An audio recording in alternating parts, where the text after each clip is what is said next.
Coach, good morning. How are you today? I'm doing great. How are you guys doing? Thanks for having me on. Oh, always appreciate you joining us out there. All right, I want to get back to Friday and that final play, the hatchet job on Matt Bradley, and they swallowed the whistle. By the way, somebody posted on our text line here, Coach, that official had a game the next day at Rutgers. If they had gone to overtime, he would have missed the flight. I don't know what's going on. When you see a blatant non-call like that, I don't want to get you in any trouble, Coach, but just, in general, when you see something that is so obvious not called, what can you do as a coach? Can you file a complaint? I mean, what's the process for you, and how do you convey that to the players that are standing around like, what happened? Well, I think when you're in those situations, you know in the moment you're obviously super frustrated, and then when you get on a plane and you're headed back, you reflect a little bit on what happened throughout the course of the game, and then when you watch the film, you realize there was a lot of things that happened throughout the course of the game that could have altered us even being in that position. So you really try to focus on getting to the next game, and you talk to your team a lot about what we could have done better not to be in that situation. I mean, we battled back down 20, but we put ourselves in that situation, and our guys fought like heck to get back and played extremely hard, played extremely well. And we had an opportunity where, we caused a deflection. Roddy hit a shot for them, and then Matt, Trey threw it ahead to Matt in transition. He was going to the rim, and he got hit or whatever you want to say it was, and the ref didn't call it, but there was a lot of possessions throughout the course of the game where, we fouled them and the ref didn't call it. So, you tip your hat to Colorado State and you get ready for the next one, and you do exactly what we did. You compete and get ready for Nevada. I remember being in locker rooms after tough losses, and these are tough losses. When you have an opportunity to win and it slips away from you, how do you message to the team to get through that pain and move on to a productive game to follow or a productive rest of the season? Or what's the messaging like after a game like that, a moment like that in a season?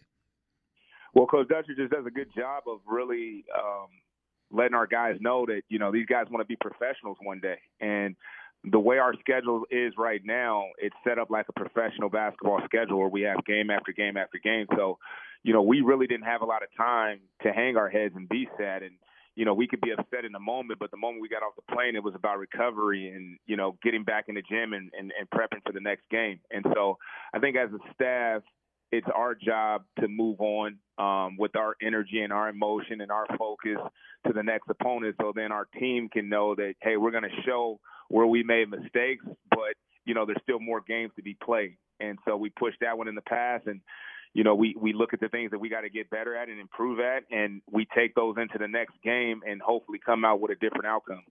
So if you look at this team right now, obviously Matt Bradley is beginning to hit his stride. 26, obviously.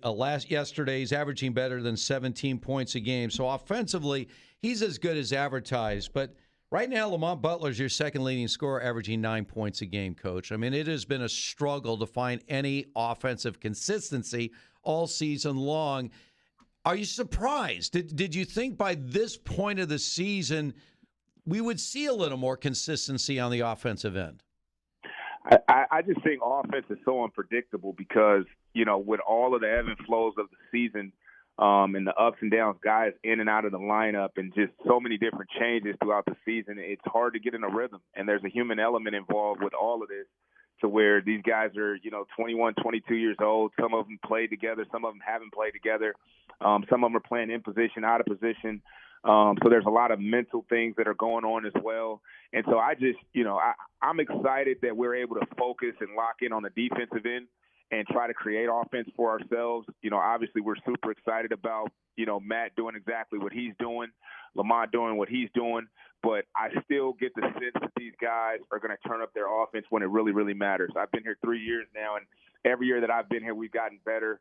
As the season's gone on, and that's kind of been Coach Dutcher's MO even before I got here, that the program is going to continue to get better. So we're going to continue to find ways to make it easier and put our guys in better situations. And our guys are going to take it upon themselves to look at themselves in the mirror and say, hey, what can I do better to make us a better team on the offensive end? Do you have those like sort of come to the moment conversations with the team? I mean, this season is teetering in the balance. Like in terms of being an at-large bid in the tournament, you may need some help at this point. So losing feels like not an option if you want to have an opportunity to play at large in March. Is that conversation starting this week? Has that been discussed leading up to, say, the game against the Rams? Well, for us, it just comes down to, honestly, where are we at today, with our health? Where are we at today with our ability to make it uncomfortable for the other team defensively? Where are we at today as far as, our offense is concerned? And we try to really, really focus on, even, you go back to, Flynn's year and KJ Fagan's year and Yanni Wetzel's year. You go back to that year, that's what we were about. There was no we're going to start the season 26-0. It was like, who's our next opponent?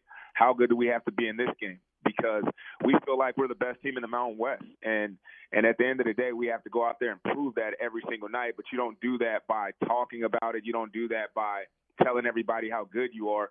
You do it by the work you put in on a day-to-day basis, and that's what these guys are really about. And so with that comes, a lot of ups and downs and things that go on in the mind. And even as coaches, there's a lot of things that we get frustrated about as well, and we got to kind of control all of those narratives so that at the end of the day, we're playing our best basketball when it really, really matters. All right, so next up on the road against San Jose, a team that has not, played very well this season. What are you looking for? You mentioned, you got to turn the page, get ready for the next game. Based on the narrow victory against Nevada yesterday, what are the coaches looking for in this next matchup on the road against San Jose? Well, I think we want our guys to prove to themselves that they can win, a big game on the road. And, as much as San Jose struggled this year, it's San Diego State coming to their home gym. So they're going to play better than they've ever played. And I think our guys at this point understand that we're going to get every team's best every time we hit the floor. And so we're not taking any game for granted. We're going into that game as if they're undefeated. And we want to see our guys compete on the road. Play our style of basketball, play with the pace that, we play with at home on the road, because it's going to, do well for us as we move throughout the rest of the conference and into the conference tournament. If we can show that we can perform on the road and be poised and be together and be connected, and not put ourselves in situations where we have to battle back. Looking forward to it, and a great opportunity, as all these games are, especially in conference play. San Jose State's up next. That's an 8 p.m. tip-off. You'll hear it here on Xtra 1360. And, Coach, we wish you luck for this game and the rest of the season. I really appreciate you guys having me on. Really appreciate all the support of Aztec Nation. We're really looking forward to getting all the kids back on campus to really fill up Viejas at our next home game. That'll be good. All right. Thanks so much, Coach. That's Chris Acker joining us there, the assistant coach of the Aztecs. And again, the next home game will be Saturday against the Air Force Academy.